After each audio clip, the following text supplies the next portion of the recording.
Give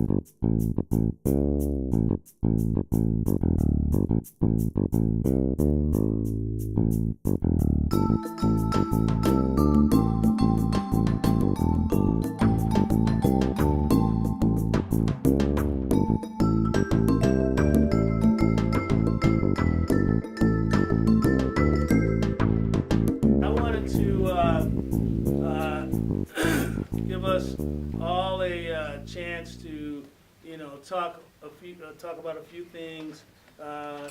Those two issues: the Supreme Court. One is called Janus. That's the Janus. Yeah. Janus versus the APRI. So, and that's another one.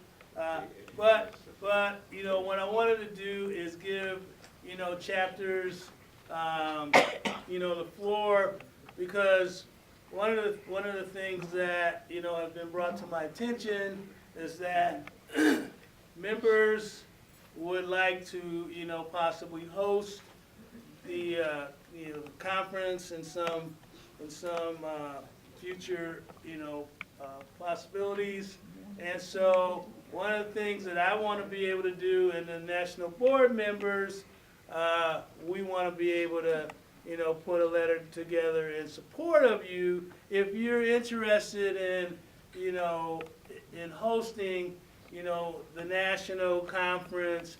What we want to do is we want to make sure that San Francisco doesn't call up and say, hey, we're interested, without having the body of all of the Western region leadership as well on a letter saying who would like to host. So if you are interested in hosting, I know I've talked to a few chapters. We will put together a letter, even if you've already had a conversation with Clayla Brown, our president. We want to send a formal letter in the request. And I want to remind you, if you do take on that responsibility, in the past has been that, whatever chapter or region takes it on, then you all need to be prepared for hosting, the members. And, sometimes it's easy to say, I want it, and then when you get it, people are saying, well, hey, are you going to have a hosting room for the events? Are you going to, you're going to have events, for activities? Because when you're here for a week, it's great to be here for the conference, but, let's face it, you all coming all the way out here, places like us who came from the Western states, we came a long way, and we want to make it better than just, the conference. So I want you all to, so whoever, so any of the chapters that are interested, please, even now, just put a little note, there's some pads back there, put a little note with your president making that request, so we can begin to move those items, now, because this organization, puts on a great party, but, I want to make sure that at least in the West, we don't just have a party for 3 or 4 days, that we continue this whole process all through the years. And one of the good things that's starting to happen is we're starting to talk to each other, and folks, we probably have the most union members in, the West has probably the most union members in the country, yes, conglomerately, right? But we're not the power for some crazy reason. I left a bleep out there. And so, I want to make sure that's changed. And, I've been the regional director for a while. And I got to tell you, we need to have, younger blood in here, more knowledgeable. Now, I don't know if it's going to be knowledgeable, because you're going to need knowledge to go along with the youth, but we want to make sure that we're continuing to grow along with feeding knowledge to our younger folks, because let's be honest, after 10 years or so doing this, you really need to probably set a step aside. So, I want to introduce to you all Ms. Leola Brown, National President of the APRI Randolph Institute. Thank you. Let me first say, well, I want to say three things, and then I'm going to get out before James kicks me out, all right? One of the best things that he has ever done for this organization was to bring Jackie Flynn. Who is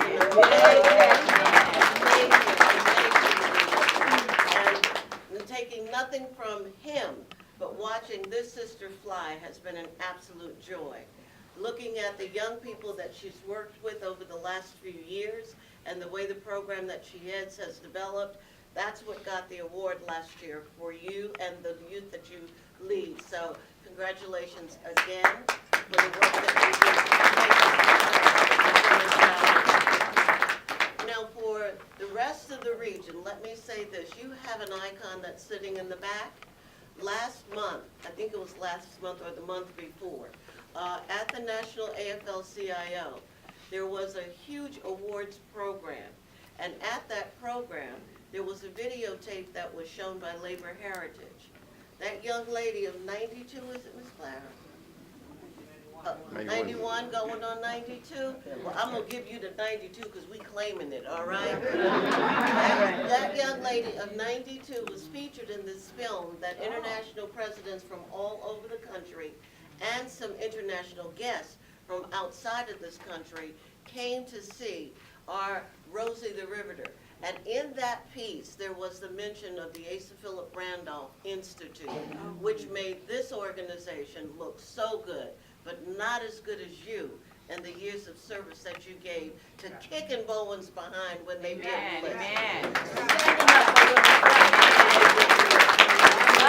for women, not only in California, but across this country. Your leadership is still resonating, my sister, and we honor you for all that you have done. So thank you from the bottom of my heart, from all of us from across this country that wear the APRI banner. You make us so proud. Now, the next thing I want to say is for the newbies that are in this room.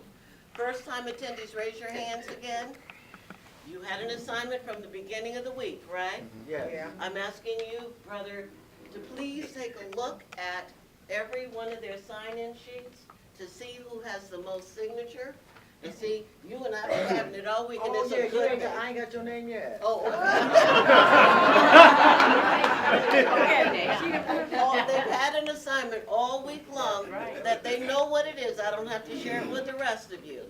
But please, James, get someone to help you count the number of signatures that are on that list, because the person that comes the closest to fulfilling the assignment will be recognized tonight with an award. Okay? So please, the other regions are also competing against you. So know that if you don't have them, you have between now and the time of the event, stop them in the bar, in the hallway, wherever you have to get your signatures done. Mr. Regional Rep, I appreciate a couple of moments. God bless and have a great, come on here. My name is Linda Dent. I'm from SEIU 721. I'm the vice president there. But foremost, I'm from Monroe, Louisiana. That's my hometown. All right, California. Louisiana. That's right, Monroe, Louisiana. And I came to California when I was about 15. So I've been part of LA. Right to work means right to work for less. Right. Because they're talking our members into dropping the union and telling them, oh, you can get that money you give. You can get that same money. Don't worry about it. When they go to the table to negotiate your contract, you're going to get the same thing. Well, that's a lie. Because before we got agency shop to make people be members, because we were sick of freeloaders all the time, we wouldn't get anything. But we started getting it because we had that. And so now they're trying to take it away. They've already stripped Wisconsin. They can't even bargain anymore. They can't even go to the table. The dummies vote their own self out. But that's their business. We ain't letting it happen in California.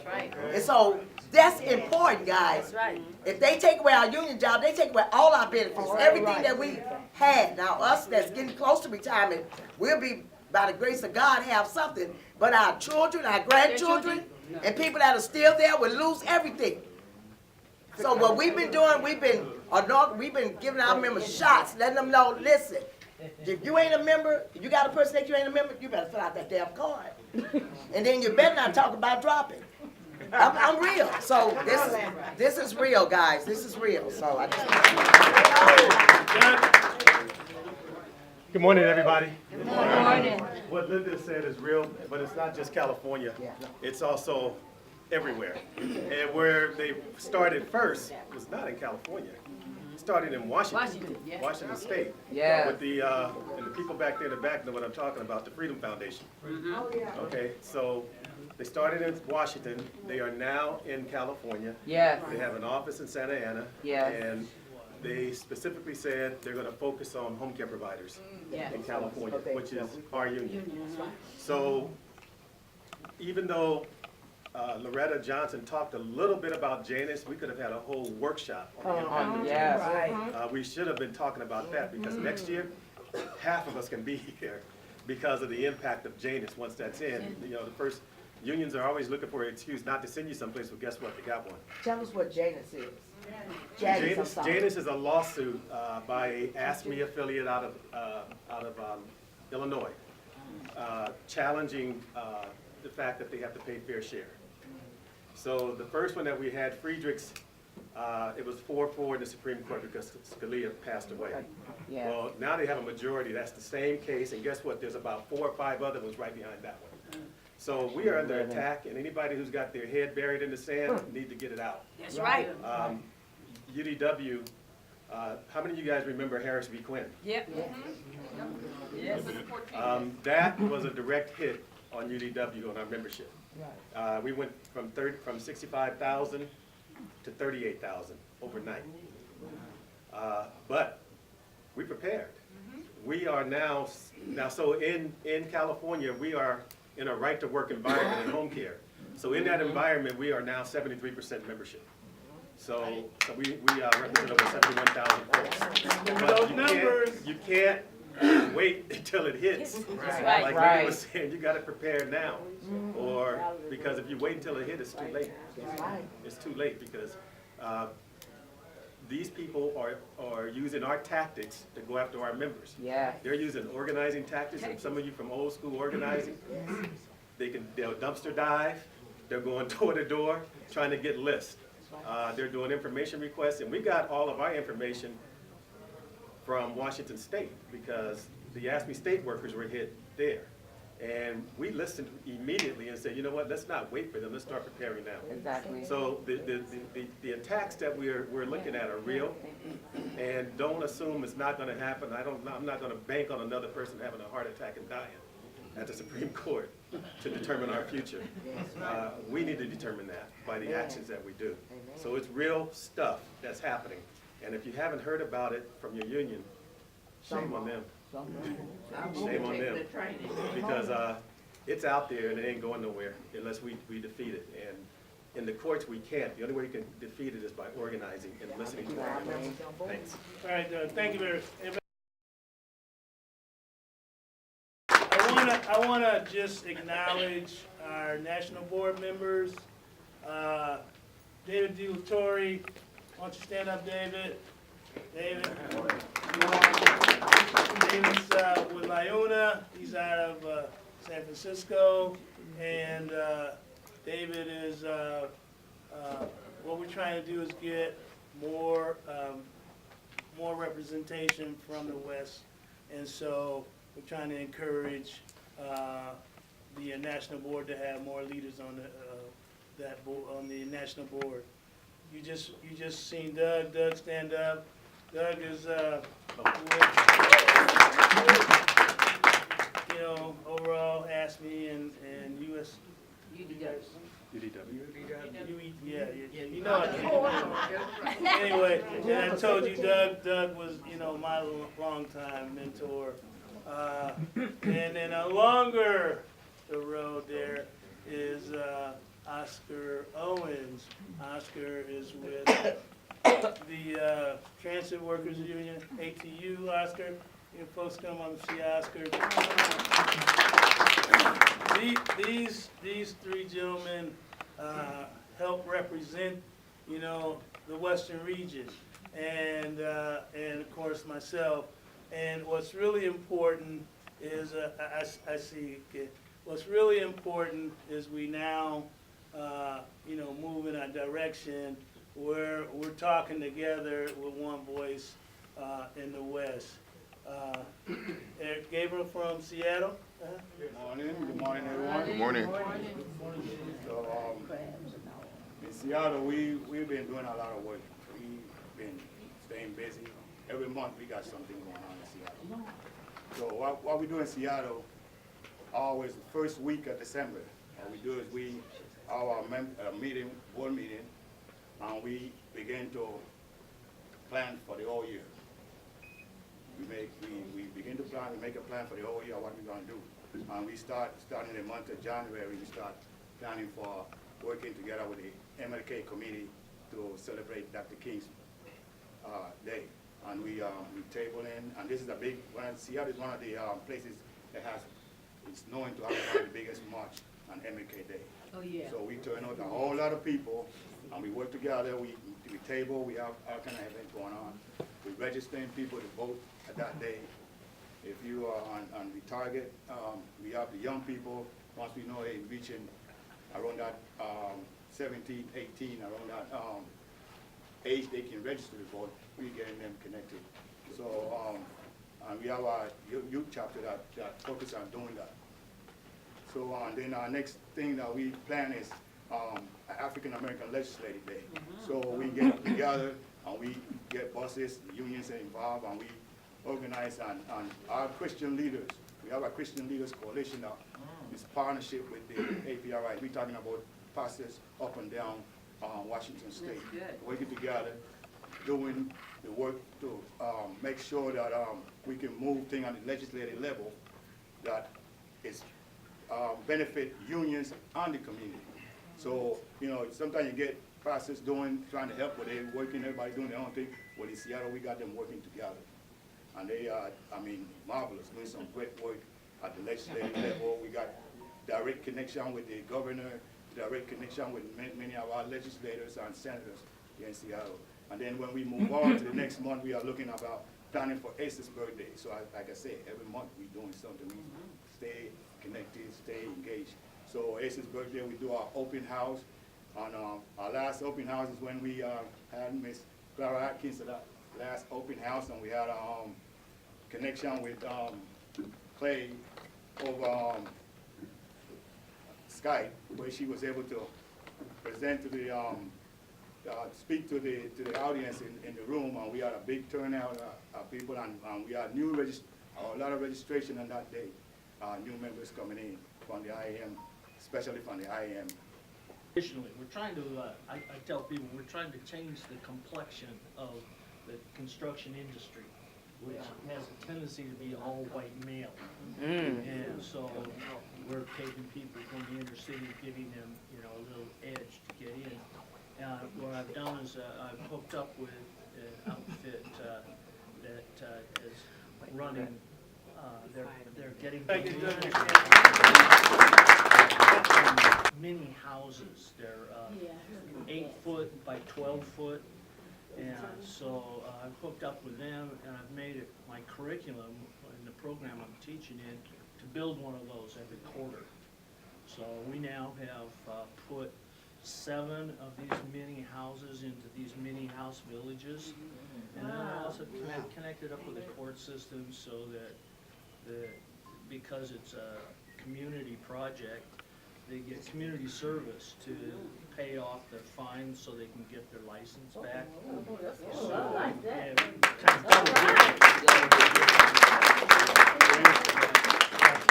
So the thing is what we're doing is we're bringing in a lot of young people. We're bringing in a lot of people off the streets through our youth advocacy and through our pre-apprenticeship with Guy. And so we're doing this as ourselves. I'm doing this, you know, in excess to what we do within our union hall. And so we're doing this voluntarily. We go out, we look for young people, we let them know that we can get them jobs. If they've got a felony, we're not asking. We're trying to let them know, if you know what you got yourself in trouble, know not to do that again. But what we're doing is we're bringing them in, we let them know, we're working with the DOC and stuff to let them know this is where they are every day. We sign their tickets in and out and stuff, and this has worked very, very well. So just letting you know, this is part of the things that we're doing in Seattle.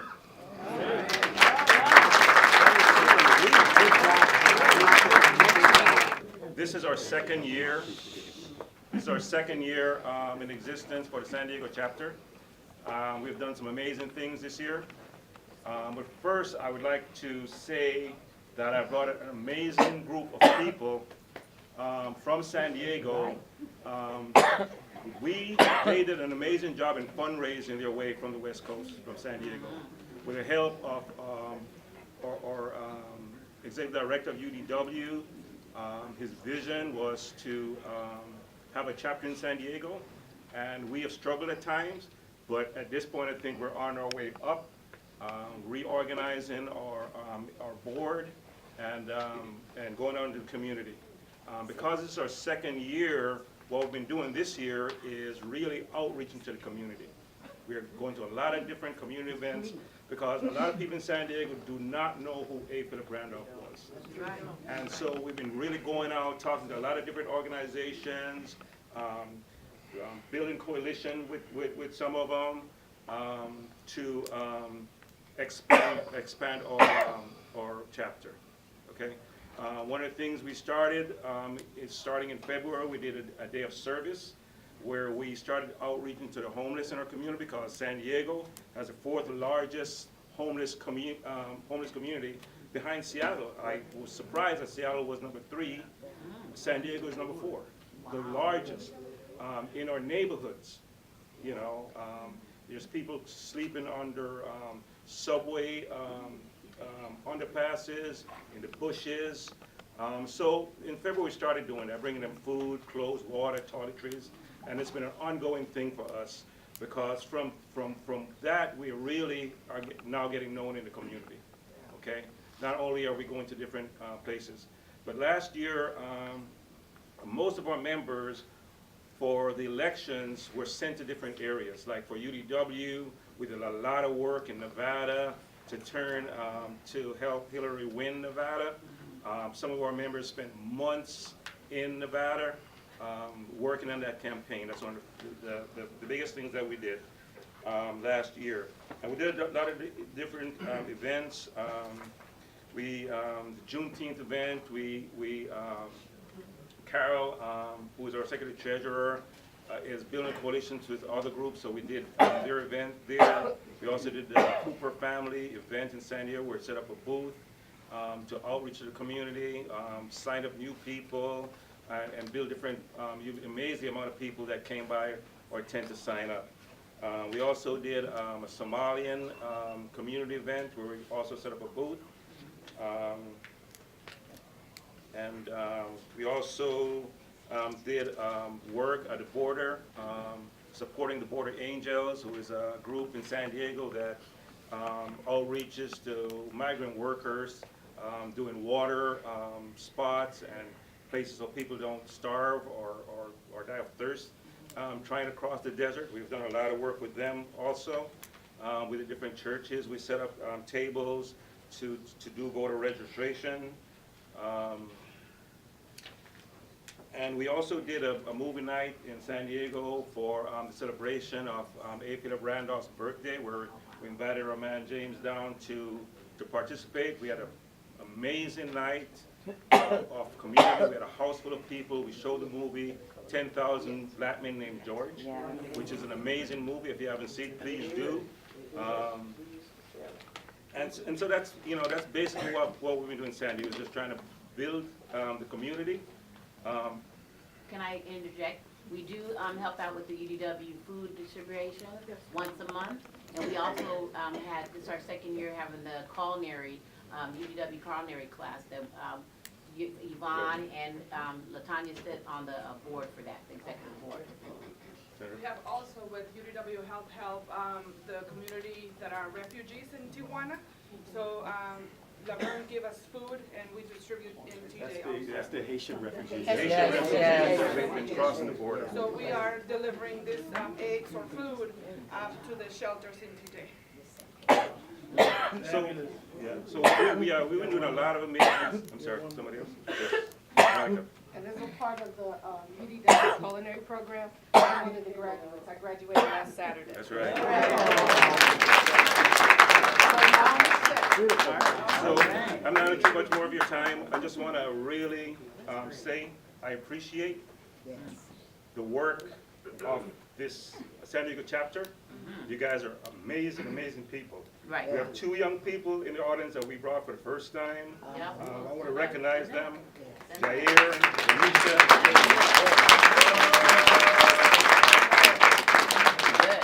Okay, we have 2 people in our room that won the CLC Organizers of the Year. Amen, Tanya. amen.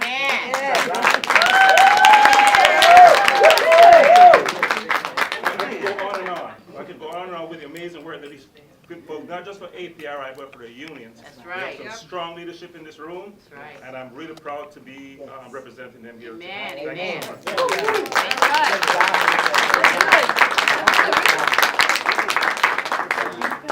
Almeida, Just very shortly, I've been president for 2 meetings now. All right. So what we have done is starting to work more in collaboration with our local CDTU chapter.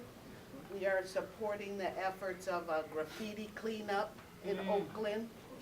We also, Martin Luther King Shoreline, we did a beach cleanup, and this month on the 17th, we are participating with the manager of Greyhound, is doing a backpack giveaway. Oh, right. And Oh, that's good. APRI will have a booth set up to give away beverages. They're feeding people and stuff, so we'll be doing the beverages. And I look forward to working with you guys. All right. My name is Dave Delatorre. I'm the chairperson for the APRI San Francisco chapter. As a board, we meet quarterly. A lot of the board members have full-time jobs, so it's sometimes difficult to get together, especially to meet a quorum. Within that 3-month window, Jackie's out there doing so much, organizing, doing a lot of youth outreach, putting together these programs that I don't know what she's doing all the time until we meet as a board, again, every 3rd month. But as a LIUNA member, hearing my brothers out there speaking on a pre-apprenticeship and the apprenticeship they're doing out in Seattle, which great work, great work. Local in San Francisco, what we're doing is also pre-apprenticeship and apprenticeship programs. But we're doing it is with the city and county. We've partnered with local administration and have been successful in building this pathway for at-risk youth. One first such department was DPW. The other electeds heard about this program and they wanted a piece of it because they heard how successful it is. Plus, what elected doesn't like to hear, doesn't like the accolades. It's good for their re-election. So then after DPW, we got housing, the housing department, which we represent members there. We also had Rec and Park. We also work with City Build. City Build is a 18-week course that's non-compensated, so it's a pre-apprenticeship. Get a lot of local youth that goes through that program. Again, they're taught certain life skills, basic skills that give them that edge once they come into the industry. But with that, I'll introduce Jackie Flynn, who we are very proud to have and very fortunate to have as a executive director for a more comprehensive report on what APRI San Francisco is doing. As you guys heard, definitely we've been producing a few workforce development programs to create pathways to our unions and to our trades. again, specializing in outreach in the most difficult communities, communities of color, very low income communities, and of course those are at risk, which include our reentry brothers and sisters. And so for the past 5 years, we've actually been running these programs as partners with the city through our Office of Economic and Workforce Development. And just in the last couple of years have expanded those services. So last year we were very proud to have met a threshold of $1 million operational budget, and we continue to expand. So City Build is one of the many pathways. In addition to City Build, we've been providing barrier removal services. So if you have driven in San Francisco, you know it's very easy to get a ticket, and just in California in general. And what happens is these amounts stack up over time, and once somebody is trying to get into a job where they actually have to be dispatched out and drive to where they need to go, this is one of the huge barriers that many of our young folks have. So in addition to barrier services for driver's licenses, we also help foster relationships with the schools to make sure they either get their high school diploma or their GED. With our wonderful Department of Public Works, we've been able to expand our services. So we do street and sidewalk cleanups. I actually have partnered with a signatory laborer contractor in order to provide these jobs, because we know we can't provide all the jobs. We have to help prepare folks, but then there needs to be employers that can pay for these positions, and they can therefore achieve their further career goals. We're also working with the Municipal Transportation Agency, not only searching for folks that can represent the transportation agency as I want to ambassadors. remind you who your contractor is. Our public relations contractor, JVR Partners Inc., is one of the other employers that we have. So we familiarize people with the transportation system, again, very complicated system in San Francisco, connected to a larger public system that gets you all around the Bay Area. And so these folks are able to just introduce what MTA is and help navigate through the system. And it's also a pathway for many of our folks that have never been able to work with the city to get union jobs and get into the city.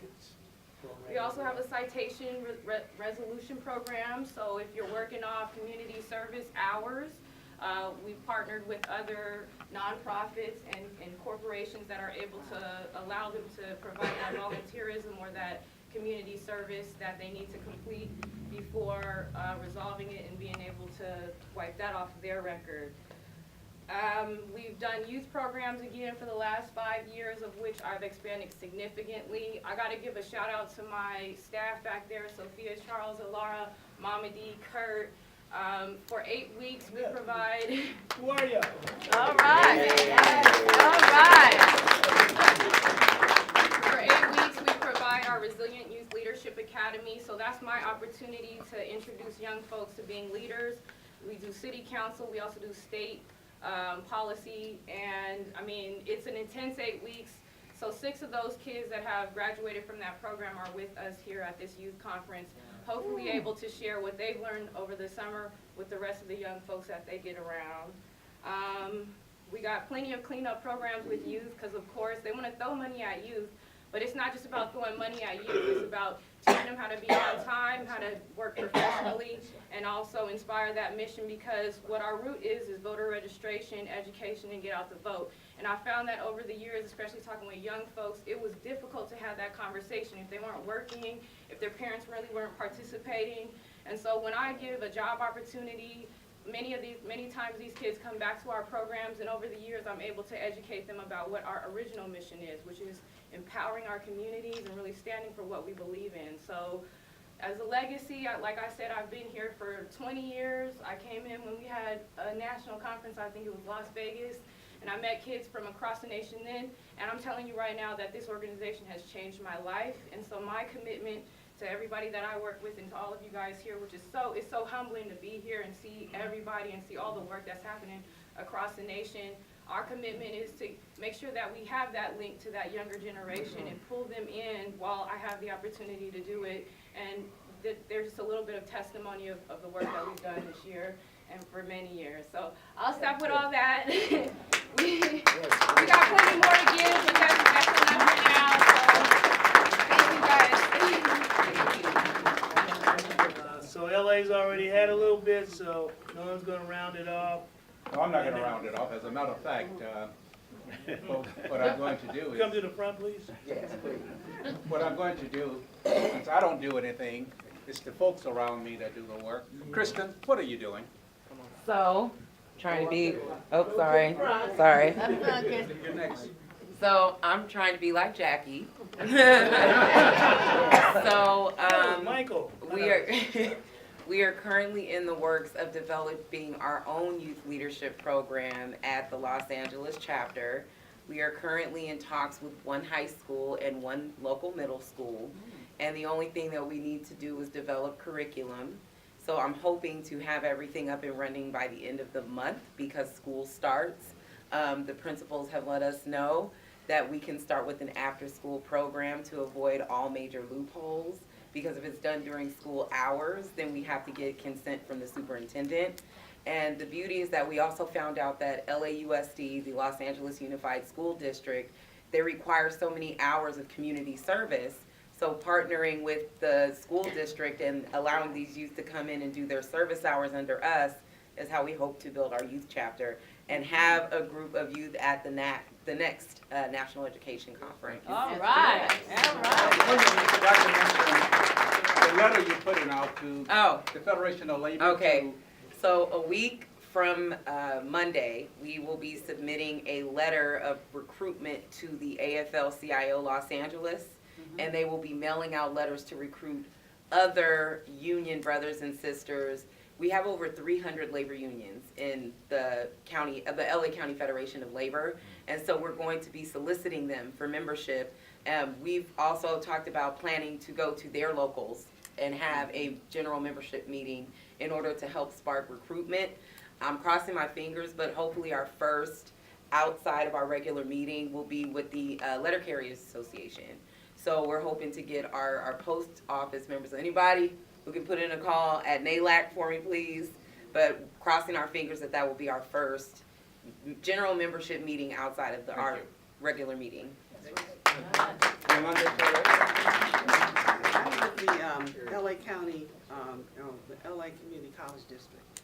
So thanks to Linda Dent, we were able to go to all 9 of our campuses. And we have 200 students who have been certified through the LA County Register of Voters to register people to vote. And so the other thing that we're pushing for this time is to really empower our youth leaders. And they're partnered with our retirees at each one of the campuses. And so that they can really work to get the vote out. That they want to compete.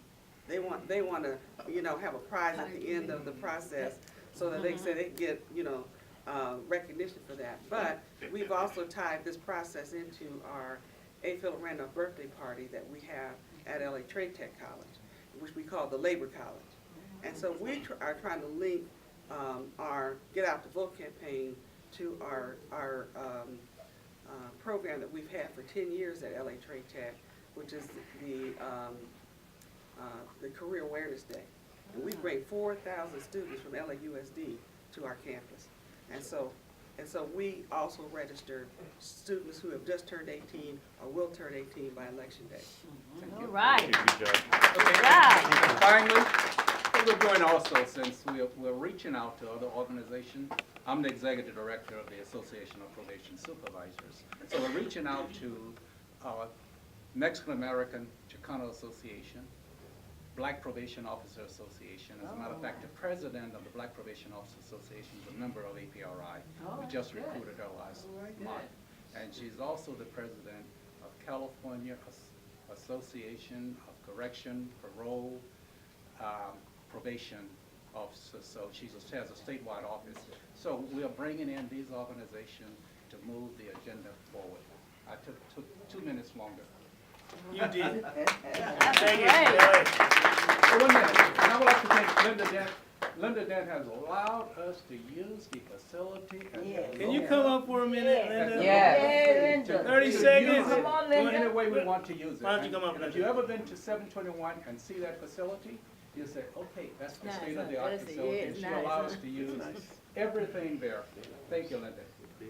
Yeah, Linda. That's right. I got a picture of us 20 years ago. No. No, but whatever I can do, I do, okay? That's what it's all about. Because we're a family, we're one, we gotta remember that. And whenever you can pull a rabbit out of a hat, you pull that damn rabbit out. That's where I am, all right? But one of the things that we do, although it's since I am part of APRI, I mean, as far as I'm an SEIU vice president too, but I'm also a community person where we had job fairs and trying to get our young people. And I'm so glad to hear about these jobs that you guys have set up in those areas to bring the young people in. So I need that help in LA, because I got to get my young people to work. And with the question I asked the other day was real, because we kids that have not went through high school completely and they're out there on the street, we can't forget them. We got to get them back into the working role. And you guys are doing a beautiful job. Help us, because we need it. That's okay? right. Don't forget Help us. Career Day. Yeah. Oh, yeah, we do Career Day all the time in all the schools, and send our probation officer, all our people that we represent, starting from our DPSS workers down to our janitors. We send everybody in there to talk to the youth to get them ready to move forward. But we do need you guys' help, okay? I'm putting help out there for you. We need it. Thank you. Thank you, Linda. Thank you.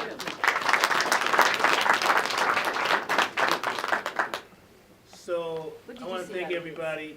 What did you see out of this? What I seen is everybody, if we're talking having it, we can all work together. I mean, this is great. I just seen ideas, everybody working together, we can make it work. Amen. We need that, yeah. And Concern about the western region is that we're more than 2 states.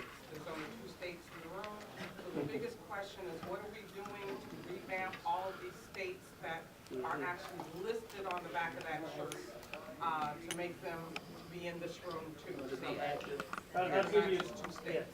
And So- I think we're the smallest region to report right now statewide. So, Colorado chapter is active. They had a big event going on with their, with the mayor of Denver. This actually for the whole day today, the 5th. Nevada has gone from 2 chapters to 1. This is the state chapter in Nevada.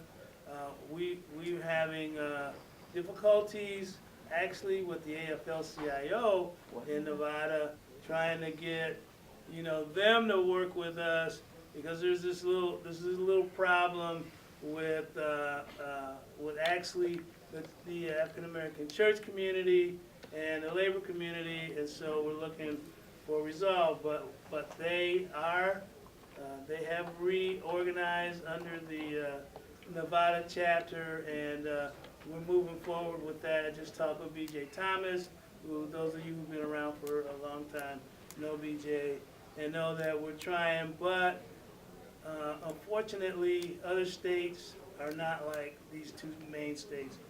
The Arizona folks, I've been trying to reorganize the Arizona folks, but it's really interesting that we had very few for a while, and I actually went to Arizona, trying to restart Arizona, and so I'm hoping to actually talk with some of the folks from SEIU in Phoenix, which we had some connections there, but our friends from Tucson, they have not been responsive to our calls, so I don't know if they're sick or what, but I just want you to know that those 3 states, are still states that we're looking at, and so I want you all to understand what we're trying to do here.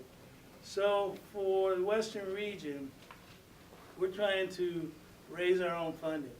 So this time around, I've asked you all to sign them so we have your information.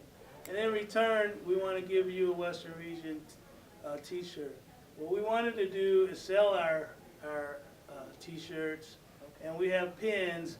And before you all leave, I want to give everybody here also a pin, because I'm going to tell you this. It's not always about organizing just for money. All right? Yeah. It's about organizing for communications.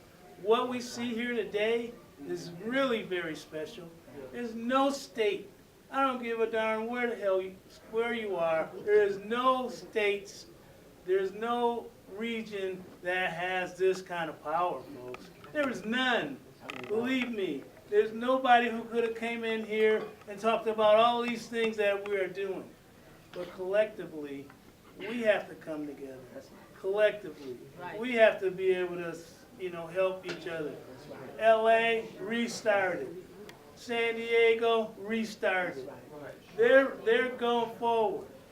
We need some, relationships in Oregon, but as my mother would say, as a reach to those that we have not reached, I ask that we put a coalition of folks together, talk with both Doug, and I've talked with Oscar, and I've talked with David to try to reach out and figure out how we can reconnect that connection with Washington State, because obviously the things that you are doing, you heard them, we're doing them, but now we need to do them together. And we need to be able to project those things either via streaming, because we're going to change this whole world of organizing. We're going to change it, okay? And we're going to make sure we have communications. So it is now 7:29, 10:29. 10:31. Okay, I'm 2 minutes over. And I want to thank everybody for coming. Anybody who